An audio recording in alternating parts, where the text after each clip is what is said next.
Welcome to EDU510. In this course, we're going to explore the fundamentals of educational research.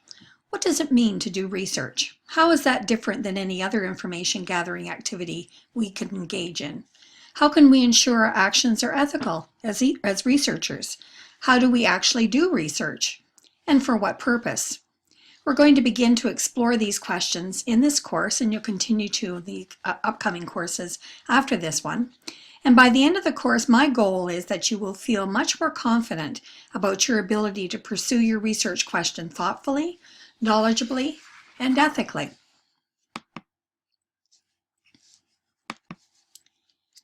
To help us in that task, we will primarily be using the Creswell text. The title you'll see on this slide, Educational Research, Planning, Conducting, and Evaluating Quantitative and Qualitative Research. And it's the 5th edition, which gives you a bit of a hint that this text is a very, very popular text and has been highly influential. There's a picture here of John Creswell, and he is a professor of educational psychology at the University of Nebraska Lincoln campus. And his work has been highly influential. I really can't think of a doctoral thesis hearing or a master's thesis hearing where Creswell's name hasn't come up. And so, so I think we're quite lucky to be able to explore what he has to say about research in this course. It's certainly going to set the stage for some very good work based on his research on research. In Module 1, we'll be looking at 2 of the chapters in the Creswell text, as well as an additional Creswell reading that you'll find on eClass. I believe the link is in Module 1, and it says something like Module 1 Readings. And so when you go to that link, you'll see a PDF that you'll be able to download, and that will provide you with the third reading. In many of the modules, there will be extra readings beyond the Creswell text that will take up certain themes and perhaps more depth or in a different kind of way. In order to become familiar with one of the key skills of a good researcher, that is observation, your first assignment will be to complete Part A of the observation assignment. Once that's complete, I will post instructions for Part B of the assignment. Not trying to be mysterious, but when you see the instructions for Part B, you'll understand immediately why it was important for us to keep those instructions separate from Part A and without your knowledge to begin with. Just a word of encouragement as well as caution. This is a busy course, and I know that you are all busy people, so you're going to need to become aware of the key dates that are listed, first of all, in the key dates link that you'll find on eClass. The assignment dates and the dates for each of the modules are listed in the syllabus as well. So there are many ways in which you can find that information, as well as, of course, on eClass. It's important to become aware of those dates because you'll need to plan ahead for some of the assignments. And I'll talk a little more about that following Module 1 so that you can be preparing for those ahead of time. But what I've done actually is to put all of the dates for each of the assignments, when they'll come in and that sort of thing, in my calendar so that I can be planning ahead for that and make sure that I've cleared my calendar from other things so that I can set aside that time. And you'll probably want to do something like that as well. I just offer that as a piece of advice based on experience from teaching the course last year. You can also find dates for the assignments in the syllabus, as I mentioned, and I would also add that it's very important to read the assignment requirements carefully. My marking criteria and the allocations of marks are related to those requirements.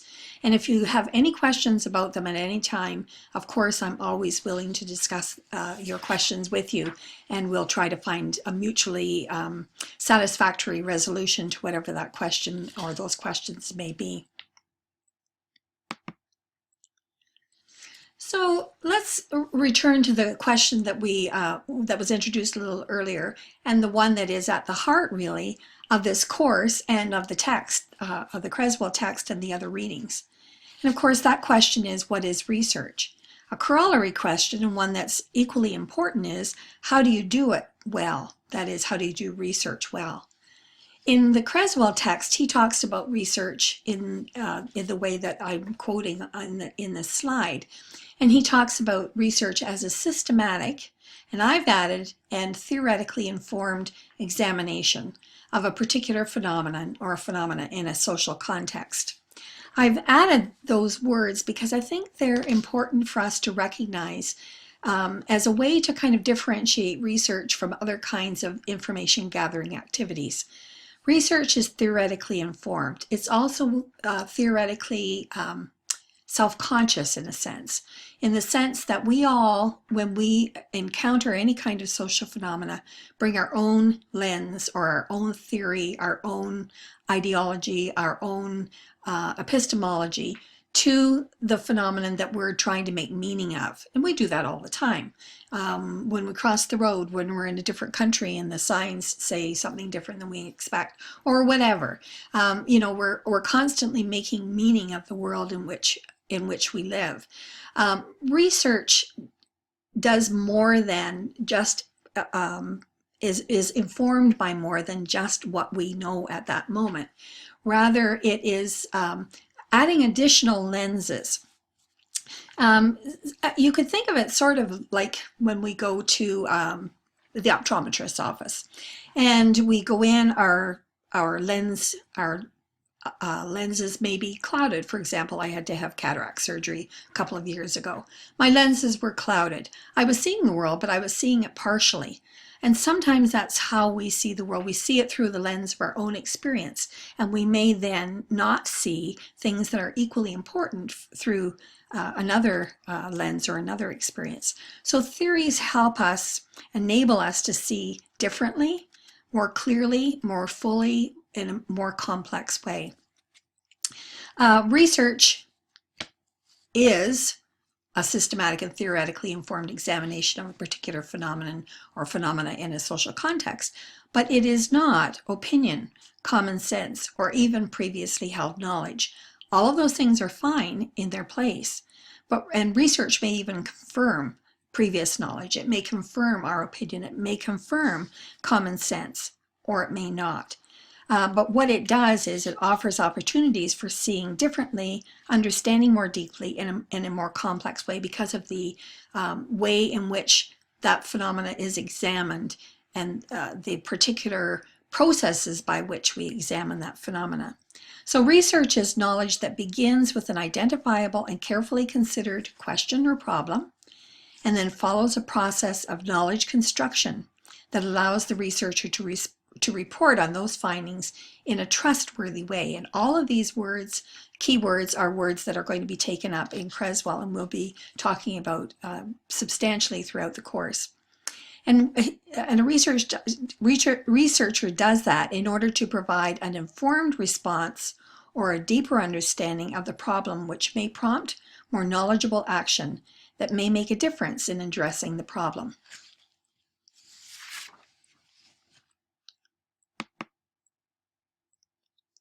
So why research?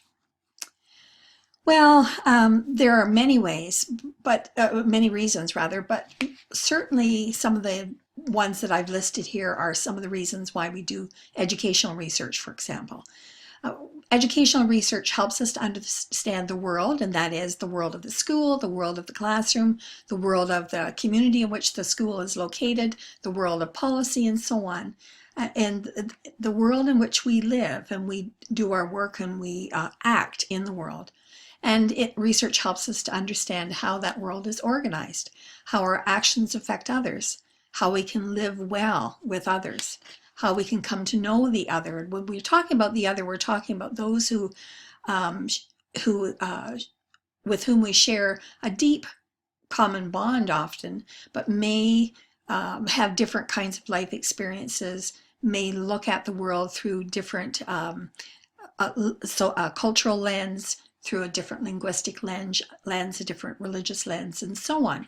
So, and certainly the kinds of issues that the world seems to be dealing with over this past year and earlier and probably into 2017 and beyond are going to be questions around how we can live well with others. How can we come to know the other in a way that enables that living well? How can we work more efficiently and more effectively in the context in which we find ourselves?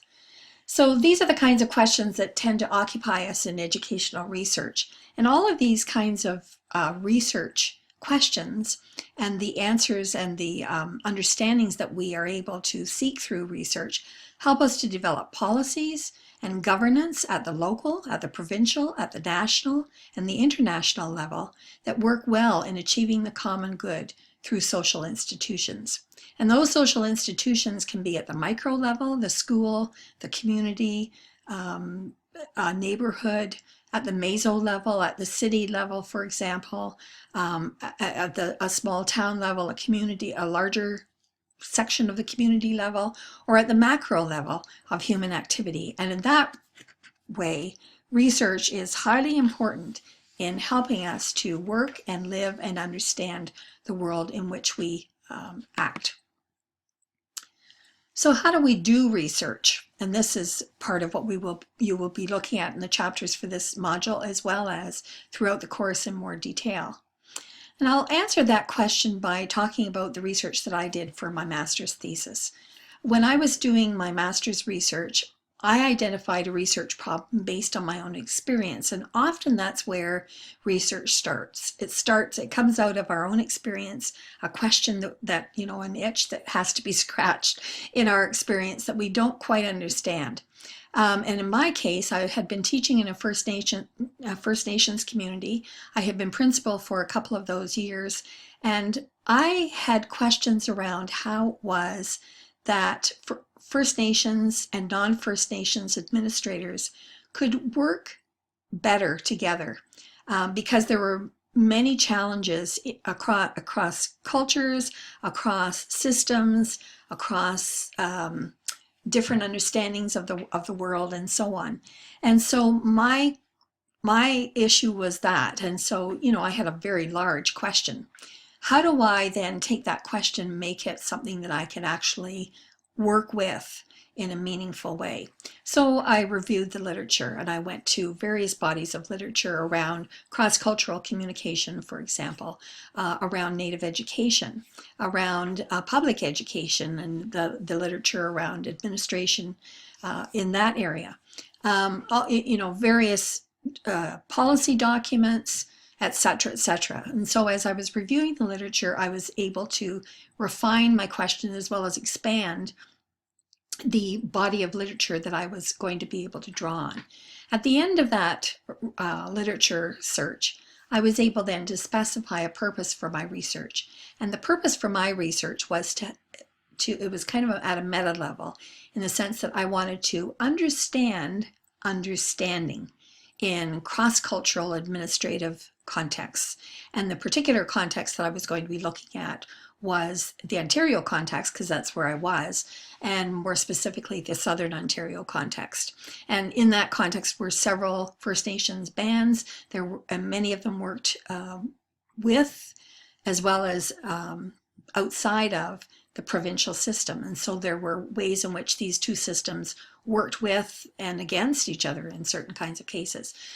So that was the purpose of my research. So how was I going to collect data around that? Well, there were various ways that I could do that. As it turned out, I gathered interviews with administrators, both First Nations and non-First Nations administrators, those who worked in the First Nations system and those who worked in the provincial system. I looked at documents, I looked at meeting notes, etc., etc. So there were various levels of data that I gathered. I then had to analyze all of this data, which at that point comprised 2 or 3 large binders full of interview transcripts and notes and all kinds of things. So I had to come up with a system to be able to analyze all of that information. And then once I had analyzed and interpreted the data and written up my data and my findings, then I reported on that data, both in a written document and in the examination of that written document with my committee and an external examiner. If I had been an academic and I had gone through that same kind of process in doing research, I would present that perhaps to a journal where it would be vetted by peers, it would be peer reviewed, or if it was presented at a conference, it would be peer reviewed with the audience that was listening to my presentation, and so on. So there are various ways in which that happens, but that's the doing of the research, and that's what Creswell talks about in the chapters that you're going to be reading. And so in this fairly short presentation, I want to wish you well. I want to introduce you, I hope, to some of the major topics that are introduced in this first unit and will be taken up again in more detail in following units. And to welcome you to the course and to offer you my help and assistance in any way that I can provide assistance. And I do hope that you will take me up on that offer. And I look forward very much to learning more about you, to being a part of, as a kind of nosy reader, to the forums that are going to be a very important part of the learning process in this course, to reading your assignments, to having a chance to talk to you perhaps not face to face, but by Skype or phone or email or whatever it happens to be. So we'll get to know each other pretty well by the end of this course, and we'll be learning some really important things, I think, that will set you on the path to doing some really interesting research about a question that is of interest to you and one that you wish to pursue. So we'll be talking about that as well as we move through the course. So all the best, and hopefully this little introduction has been helpful, and I look forward to reading your assignments as you do your observation assignment and the second part of that assignment as well. Take care.